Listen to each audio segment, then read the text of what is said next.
Hello दोस्तों, आज हम यामी गौतम और प्रतीक गांधी की नेटफ्लिक्स पर रिलीज हुई मूवी धूमधाम की स्टोरी को एक्सप्लेन करेंगे। मूवी की शुरुआत कुछ नकाबपोश डकैतों से होती है जो रोड पर एक गाड़ी रोककर पैसों की रॉबरी करके गायब हो जाते हैं। एंड फिर सीन 2 हफ्ते पहले का होता है जहां हमें कोयल नाम की लड़की के घर को दिखाया जाता है जिसकी शादी के लिए वीर नाम के लड़के का परिवार आया होता है।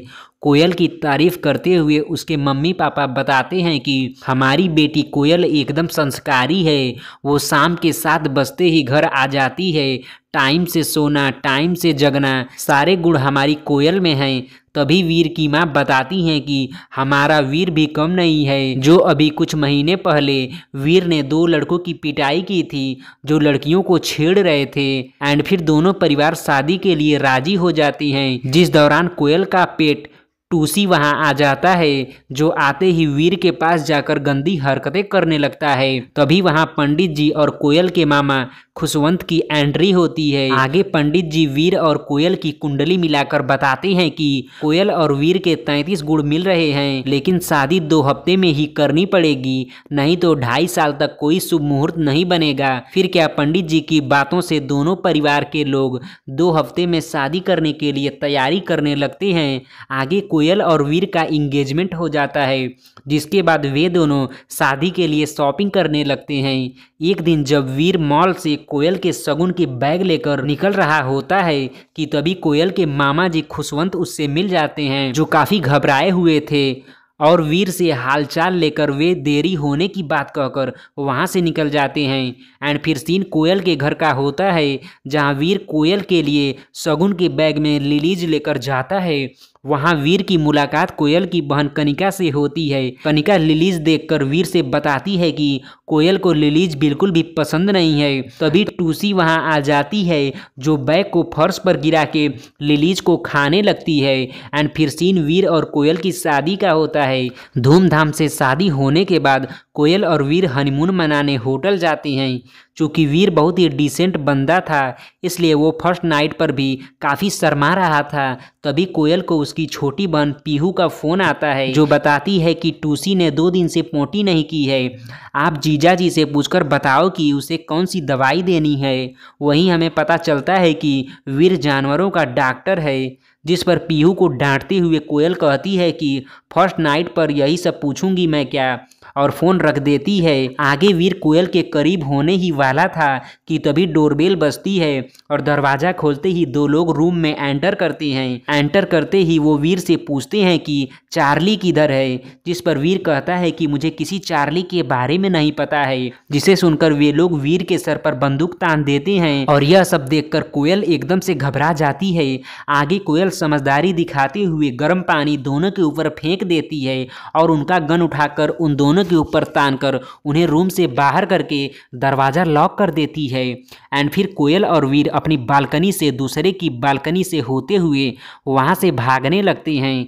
आगे लिफ्ट में वीर हाँफने लगता है, जहां हमें पता चलता है कि वीर को क्लस्ट्रोफोबिया मतलब बंद जगहों से डर लगता है। जैसे तैसे वीर और कोयल कार में बैठ जाते हैं, जहां वीर को पहले कार चालू करके भागना चाहिए, तो वो आराम से पहले हाथ सैनिटाइज करता है और फिर सीट और मिरर एडजस्ट करके सीट बेल्ट बांधता है, जिसे देखकर कोयल हैरान हो जाती है कि आखिर ये वीर कर क्या रहा है। आगे वीर और कोयल वहां से निकल जाते हैं, लेकिन उनका पीछा वे दोनों कार से करने लगते हैं। चूँकि वीर कार बहुत स्लो ड्राइव कर रहा था, जिस पर कोयल वीर को समझाते हुए कहती है कि हमारे पीछे गुंडे पड़े हैं, अगर आप गाड़ी नॉर्मल स्पीड में चलाएंगे तो हम पकड़े जाएंगे। लेकिन वीर से गाड़ी तेज चल ही नहीं रही थी, इसलिए कोयल वीर की गोद में बैठकर कार ड्राइव करते हुए उनसे बस निकलती है। कोयल को इतना तेज गाड़ी चलाता देख वीर कोयल का चेहरा देखने लगता है, जिस पर कोयल बताती है कि हर सैटरडे नाइट पाम बीच रोड पर मैं रेस करती थी, 1.5 साल से मुझे कोई हरा नहीं पाया। जिस पर वीर कहता है कि आपके पापा ने मुझसे क्यों झूठ बोला था कि हमारी लड़कियां 7 बजे के बाद घर से बाहर तक नहीं निकलती। सारी बातें होने के बाद वीर कार ड्राइव करते हुए कोयल को लेकर जाने लगता है कि तभी वहाँ होटल वाले दोनों बंदे उनकी कार को टक्कर मार के उन्हें हथकड़ी पहनाकर अपनी डिग्गी में बंद कर लेते हैं। आगे वे दोनों गाड़ी को रोड पर खड़ा करके वॉशरूम जाते हैं कि तभी टोइंग वैन उनकी गाड़ी को टो करके लेके चली जाती है, जिसे वे देखते रह जाते हैं। एंड फिर वीर को एक संजय रिबेरो नाम के इंसान का फ़ोन आता है, जो अपने आप को सीआईडी इंचार्ज बताते हुए चार्ली के बारे में पूछने लगता है। लेकिन वीर और कोयल संजय रिबेरो से बताती हैं कि वे किसी चार्ली के बारे में नहीं जानते, जिस पर संजय रिबेरो उनसे पूछता है कि आप किसी खुशवंत कपूर को जानते हैं, जिस पर कोयल कहती है कि हाँ, वे मेरे मामा जी हैं। आपको पता है कि वो आईसीयू में हैं, जिस पर कोयल घबराकर पूछती है कि कैसे। तब संजय रिबेरो उन्हें बताता है कि 28 दिसंबर की शाम शांतिनगर पुलिस स्टेशन को एक इन्फॉर्मर से खबर मिली थी कि एक क्रिकेट बुकी ब्लैक का 10 करोड़ रुपया लेकर काला घोड़ा से महालक्ष्मी जाने वाला है। अब पुलिस वालों को इस मैसेज के मिलते न्याय करते हुए इस डिलीवरी को रोकना चाहिए, लेकिन इन पुलिस वालों ने डकैतों की वेशभूषा बनाकर 10 करोड़ रुपए खुद ही लूट लिए। और ये पूरी वारदात आपके मामा जी की इलेक्ट्रॉनिक की दुकान के सामने हुई, जिस कारण सारी घटना उनकी दुकान के कैमरे में कैद हो गई, जिसको उन्होंने पेन ड्राइव में कॉपी किया और पुलिस स्टेशन पहुंच गए। लेकिन दुर्भाग्य से वे उसी पुलिस स्टेशन में पहुंच गए जहां की पुलिस वालों ने रॉबरी की थी। वहां उन्होंने ये सारी घटना एक पुलिस वाले को बताई, जिसके बाद वो पुलिस वाला अपने सीनियर से बताने उनके रूम में गया। चूंकि खुशवंत कपूर ने वो रॉबरी का वीडियो देखा था, इसलिए उन्हें रॉबरी करने वाले लोग पुलिस की जर्सी में स्टेशन में ही दिखाई देने लगे, जिन्हें देखकर खुशवंत को समझ में आ गया कि ये चोर कोई और नहीं बल्कि पुलिस वाले ही थे। इसलिए वे तुरंत वहां से भाग निकले, जिनके पीछे वे पुलिस वाले भी दौड़ने लगे। भागते हुए खुशवंत कपूर एक शॉपिंग मॉल में घुस गए, जहां उनकी मुलाकात वीर से हुई। लेकिन आखिर में पुलिस वालों ने उन्हें पकड़ लिया और काफ़ी टॉर्चर करके उनसे इन्फॉर्मेशन निकाल ली। ज़्यादा पिटाई होने से पुलिस वालों को लगा कि खुशवंत जी मर गए हैं, इसलिए वे उन्हें सड़क पर फेंक कर भाग गए। लेकिन खुशवंत जी जिंदा थे, जिन्हें कुछ लोगों ने हॉस्पिटल में भर्ती करवा दिया। और जब उनके जिंदा होने की खबर सीआईडी वालों को मिली तो हम उनसे मिलने हॉस्पिटल गए, जहां उन्होंने बताया कि जब वीर उनसे मॉल में मिला था तो उन्होंने पेन ड्राइव को वीर के शगुन वाले बैग में डाल दिया था। इसलिए वीर, तुम ये बताओ कि वो बैग कहाँ है, क्योंकि वो पेन ड्राइव हर हाल में हमें चाहिए। आगे कैसे भी करके वीर और कोयल गाड़ी से बाहर निकलकर सीधा कनिका के पास जाते हैं, जो कोयल के फोर्स करने पर बताती है कि उसने दोनों बैग आर्या को दे दिया था।